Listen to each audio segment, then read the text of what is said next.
Saya nukilkan ucapan seorang Faruq Umar bin Khattab yang dengan itu kita akan bisa mengetahui siapa diri kita selama ini. Apakah kita selama ini munafik ataukah mukmin sejati? Umar bin Khattab yang sudah dijamin masuk surga, tidak diragukan lagi sumbangsi beliau, perjuangan beliau untuk Islam ini.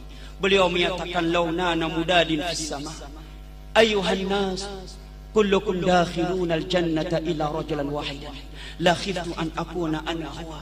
Kalau ada teriakan dari langit, wahai segenap manusia, seluruh kalian masuk surga kecuali satu orang, kata Umar, sungguh aku sangat takut jangan-jangan satu orang yang tidak masuk ke dalam surga tersebut adalah aku orangnya. Ini Umar bin Khattab. Lalu siapa kita sehingga kita merasa aman dari neraka Allah dan merasa pasti masuk surga Allah Jalla wa'ala?